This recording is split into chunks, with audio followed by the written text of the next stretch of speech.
నమస్తే అద్ది లెక్కకు స్వాగతం.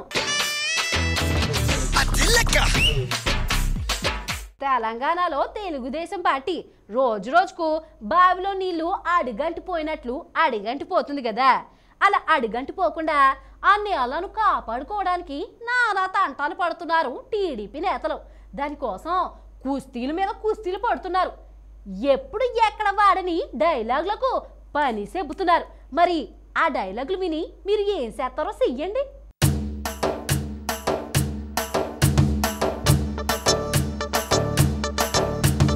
పిచ్చి ముదిరి పైత్యం అయితే ఎట్లా ఉంటుంది? ఇంకెట్లా ఉంటుంది? మన టీడీపీ నేతల మాటలు లాగానే ఉంటుంది. ఎదుటోడిని ఢీ కొట్టడానికి మాటలుంటే సరిపోతాయని టీడీపీ నేతలు మైండ్లో బ్లైండ్గా ఫిక్స్ అయిపోయి నోటికి బాగా పనిచెప్పారంట పాలమూరు మీటింగ్లో. టీడీపీలో నాకు నేనే బుల్లెట్ అంటూ ముందుకొస్తున్నారు ఈ రేవంత్ రెడ్డి సారు. ఆయన గారి డైలాగులు శాంతం వినండి ఒకసారి.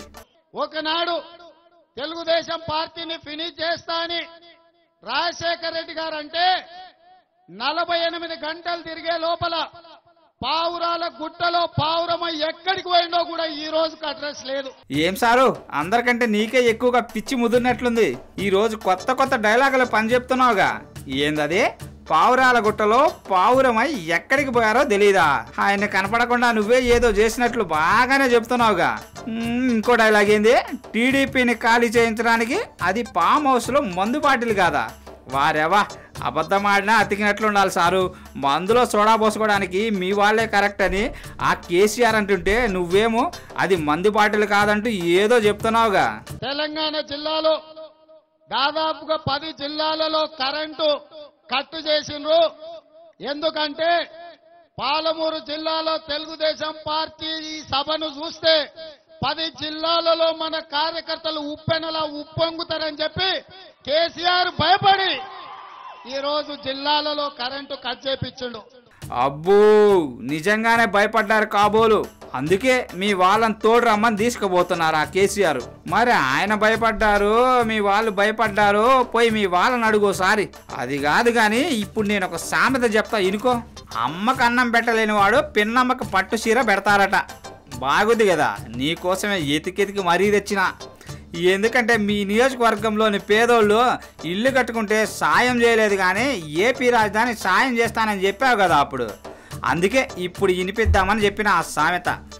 ఇక కోతికి కొబ్బరి చెప్పించినట్లు నీకు మైకిస్తే అందరినీ వాయిస్తావని అర్థమైంది. కానీ మొత్తానికి ఎవడో సన్నాసోడు తల మాసినోడు, ఎవడో సన్నాసోడు తల మాసినోడు, ఎవడో సన్నాసోడు తల మాసినోడు వెనకాల మహాత్మా గాంధీ కట్టెపట్టుకొని నడుస్తుంటే ముందల కేసీఆర్ చేతులు ఊపుకుంటా బొమ్మలేసి ఫ్లెక్సీలు పెడుతున్నారు హైదరాబాద్ లో. ఈ రోజు నేను అడుగుతున్నా, అసలు ఏమన్నా పోలికుందా? మహాత్మా గాంధీని ఆదర్శంగా తీసుకొని గుజరాత్ లో ఈ రోజు వరకు కూడా మద్య నిషేధాన్ని అమలు చేస్తుంది ఆ రాష్ట్రం. మద్యం అంటే ఆమెడు దూరంలో ఉంటాడు మహాత్మా గాంధీ. ఆ మహాత్ముడు జాతి పిత.